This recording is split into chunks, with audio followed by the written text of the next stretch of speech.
Hello and welcome to Tobacco Factory TV, where we meet the movers, the shakers, the opinion makers, and anybody who's had their online Pilates class cancelled because of an outage. My guest needs absolutely no introduction. What's that? What, he says what? Brilliant? Wacky? What, fabulous? What, a Triumph Panto King DVD now on sale? No. A man who needs, as I say, no introduction. Actually, I'll never forget the last time I interviewed him, no matter how hard I try. Take it away, Andy Ford. Righto, Stevie boy, let her go. Drink up these cider, George, passes down the mug. Drink up these cider, George, the garden's where I dug. The late cheek's been getting redder from Charterhouse to Cheddar, and there's still more cider in the jug. Sing along! Drink up these cider, drink up these cider. For tonight we'll merry be. Come on, young men! We'll knock the milk churns over and roll them in the clover, for the corns have cotton, so do we. Drink up these cider, George. Yes, Andy Ford is the legendary Wurzels Adge Cutler, appearing live and in person on the award-winning Week with Steve le Fevre on May TV, back, would you believe, in 2017. And the great man is back with me now. Andy, welcome to the show. How are you doing? I'm all right, lover. Nice to see you again, Stevie. It's been a while. How are you? I am brilliant. I'll tell you what, you just cannot but sing along and dance along to that. That was 4 years ago. I can't quite believe that. But the big news is about Drink Up Thy Cider. It's coming back, isn't it? It's back in August.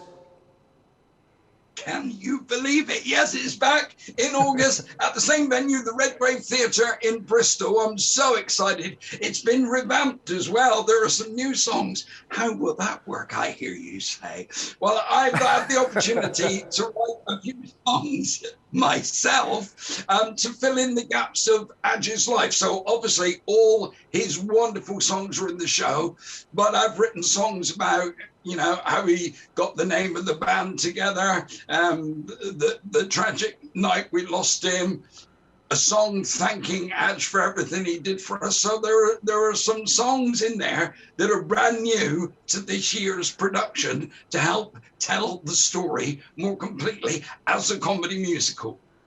Yeah, I mean, it was an amazing show. I went, I was expecting it to be funny. You're a funny man. I love your stuff, but I didn't quite expect the pathos and the acting. And you mentioned, Andy, the death of Adge Cutler, and that was actually beautifully done in the show. You know, I mean, you got to be a real actor to carry that off. Well, I think most comedians think we're actors, by the way, Steve, because, you know, life happens, and when life happens and it's not so good to a comedian, you can't go on stage and show that. People haven't come to hear about the terrible day you've had, or how you broke your foot, or you lost your great aunt. They don't need that. They're there for a laugh. So, you know, it's tears of a clown, I suppose. You go out and you perform to the best of your ability to make people happy. That's the gift we've been given. So I think occasionally you have to cover up a little bit what might have happened during the day. So I think we are natural performers by necessity. Yeah, I mean, you mentioned the tears of the clown there, and you go on and you put on a performance and you lift and the adrenaline's going before the curtain goes up, the lights come on. But you know, comedians are notoriously, aren't they? The number of comedians and comics who suffer themselves, you know, through depression or get themselves down. How do you think, I mean, I'll ask about you in a sec, but just generally, how do comics and performers and entertainers, how have they coped with the last year and a half, Andy, with the pandemic, with the lights have gone out, you know, and you're left, no performances, no live performances, all coming back next Monday, but how do performers cope with that? Well, I'll tell you what I did. I went online and started performing. Minus the audience, obviously, But I did live Sunday night shows to push myself on Facebook, and I played in those 10 shows to about 120,000 people, I believe, who tuned in every Sunday night to watch it. Then I thought of my friends who didn't have the opportunity, and I spoke to a lot of performers, and they recorded some stuff in their own homes for me, and I put a variety show together, and that went for 8 weeks. And then again this year, as we went back into lockdown, I actually did get on stage last Christmas in a socially distanced pantomime in Plymouth, but after that, the work stopped again, and so I started doing Happy Talk, which is a chat show with other performers about how to, exactly what you've been saying, really, mate. How to keep yourself up and positive and find our way through this. I mean, we feed off of you lovely people there. So when you're not in front of us, it's a strange old world. It's like a mechanic having to change an engine when there's no car there, I suppose. Yeah, and do you find people, I mean, when you're going back to Drink Up the Cider, and Adge, Cutler and the Wurzels, it was brilliant wordplay, almost underestimated maybe outside this region, but it was fabulous, really funny innuendo type stuff. I mean, I can testify people are still laughing, the tears going down their face when they watch that show. But are people still, do you think, laughing at the same things now amidst all this political humor and satire and so on that seems to have taken over? Well, that's been the tricky part of putting this show together. The original script was written by Neil Maggs, and when he asked me to do it, I said, yeah, I'd be happy to do it, but I want to influence some of the comedy, please, if that's all right. And he said yes, and so that's moved on even further this time around. But our show is based in the 1960s and 1970s. This is a pre-PC, but it's being watched by a PC-aware audience. So you have that balance. So I want it to be nostalgic, and it is a little bit seaside, saucy postcard. It is, because that... And to not do that would be disrespecting the era and the story. So it's a balance of the two. I never go out to offend people, that, but some of the humor was saucy in this, and saucy it shall remain. People who've never come across the brilliant writing of Adge, Cutler and that brilliant humor, have you got a little example? I mean, I haven't warned you of this, Andy, so you might not have gone over the script very much, but I'm sure it's all embedded in there. Give us a little example of that kind of wordplay from Adge Cutler. Well, he was, the songs were cheeky. He wrote, I mean, on the B side of Drink Up Thy Cider, which was his first major hit, there was a song called Twice Daily, which I loved as a youngster because it was full of innuendo. It was very sort of carry on. I'll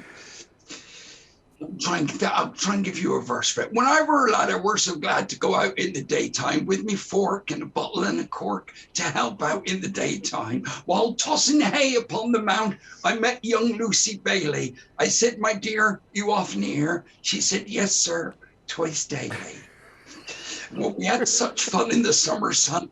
Lucy were so thrilling, sweet and pure, but I weren't sure if that young maid were willing, till one day upon the hay we was working gaily, she ups and slips, some and rips, and I went there twice daily. It's different era stuff, but it's kind of innocent innuendo, isn't it? It really is, but it just, when you looked around the audience, they were just absolutely loving it. And of course, your other show, while we're talking about the brilliant Redgrave Theatre, which is where the show is, isn't it, 25th of August, you're back there again in September for your one-man show, The Stand-Up. I mean, that's just you, isn't it, as you've been doing your shows all your brilliant career. So is that the sort of stuff you love, just getting there with an audience and just playing to them?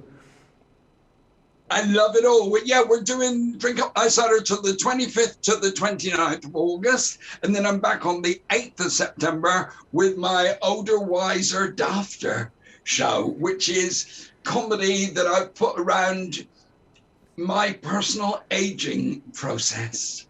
because things move on, and it's funny. Do you know, Steve? I don't know if that's to help you. They've technologically, is that a right word? They've helped us age gently. Now there's a new stand stair lift called the stand stair lift Turbo. It actually gets you to the top of the stairs before you've had time to forget why you're going up there. I was actually going to ask you for the best and the worst of aging, but I think that one probably covers both of them as well. It really does. And the other big news, of course, is while we're on a very busy year for Andy Ford is Panto, isn't it? And that's come back again. And aren't you a kind of a record holder for the number of consecutive appearances, I think, in Panto at the Hippodrome in Bristol? Yeah, well, I did 7 in a row, which I loved every single one of them, and I'm back this year. So people are thinking it's 8, but no, I can inform you, this is my 9th pantomime at the Bristol Hippodrome in 1996, I believe. I did a week there with a Peter Pan pantomime, which went on to Bournemouth.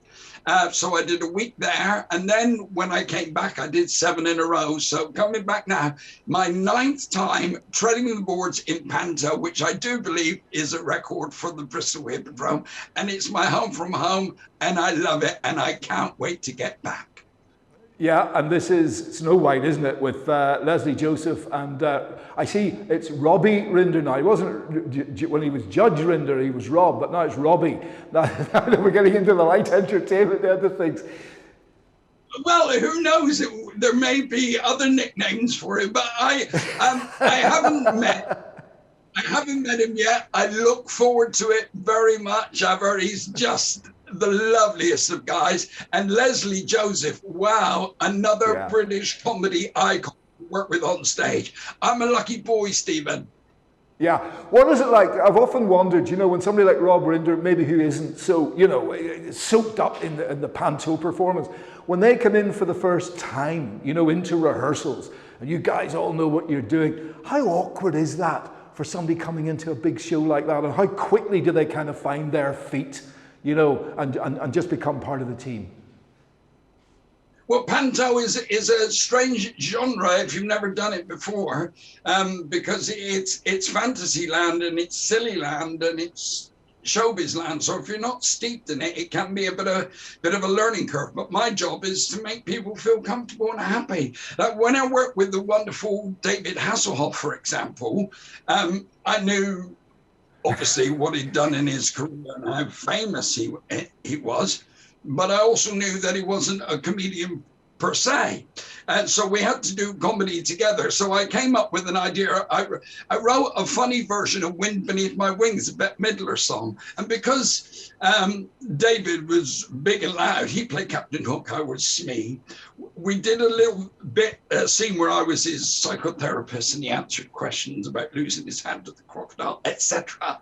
And then he said, "You've always been there for me, Mr. Smee." And he stood up and with that big booming voice sang, "It must have been cold there in my shadow." And I went, yeah, it was flipping freezing. So the comedy worked by him being him and me doing comedy in between. So he played to his strengths, I played to my strengths. We were both happy. The audience loved it. I wrote that routine and the press went crazy over it. So when you work with people, it's not, you stand there, well, I'll be incredibly funny and then I'll get back to you for the next line. We're all in it together. It's a team, and people have to, if they're going to laugh, they have to laugh at all of us as a collective. Unless I'm on stage by myself, then I'll take it all. But if you're working as a team, everyone has to feel part of it and put their strengths into making the routine even better. So it's a question of respect and just pulling the ego back for a bit when you're all working on stuff together, really. When you get there, I suppose there's an awful lot of improvisation, isn't there? You get the script that's put down, but that's kind of just a guide, isn't it? Once you get into the rehearsals and the whole thing, does it take on a bit of a life of its own? Can I tell you a story? Last year, I was the Plymouth Theatre Royal doing a socially distant pantomime, 6 foot apart from each other, audience separated, backstage, chairs separated, masks on, waiting for your entry. Completely different, but worked fabulously. But when I got to rehearsals, I worked with the wonderful Les Dennis, and a hero of mine, and Conor McIntyre from Coronation Street, wonderful actor, Simon Webb. It's a great show. We were in rehearsals, and I said to Les, "Have you learned it yet?" And he said, "There's no point." And Conor said, "I've learned it," because actors would do that, they'll learn every word. But Les thought exactly the same as me.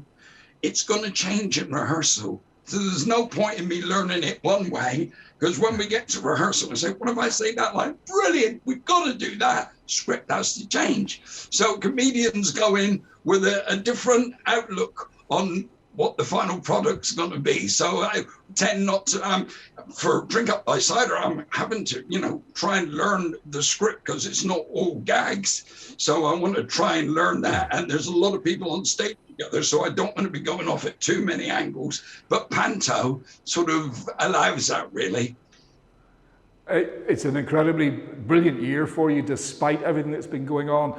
And also because of it, you bring a lot of happiness into people's lives and hearts. Andy, as I say, things opening up again next week. Theatres can be full again, I believe. What difference are you going into that with saying, yes, this is brilliant, or is there still a little bit of trepidation, a little bit of worry about seeing all those full houses when we're still kind of in the middle of these infections? Well, I don't know about you. I mean, none of us really know how we're going to feel about it. I mean, yes, it's exciting to be able to work again and play to full audiences. But Charlotte and I were saying, my wife and I, that we'll probably still wear our mask in the stores, in the shops and stuff. So I'm quite expecting to look out at an audience, hopefully a lovely full house, some with masks and some without, because it's down to us to be responsible, but open up society. Once again, like comedy, it's a balancing act. we've got to make it work, and we've got to protect ourselves and others. But there are other situations where they've been testing it, where there've been lots of people together. So why should it be any different in the theatre? And people were all ramming into an airplane to fly somewhere together, where they're not sitting any further away from each other than you are in a theatre. So it swings and roundabouts. I mean, we are all going into this with our fingers crossed a little bit, but please, come to the theatre. We've missed you so much. Tell you what, those are going to be emotional nights, I think, when the theatres are full again and you walk out onto that stage. Andy, it is always a pleasure of the utmost to talk to you. Thanks so much for coming on Tobacco Factory Television, and good luck with all the shows to come. We will see you soon.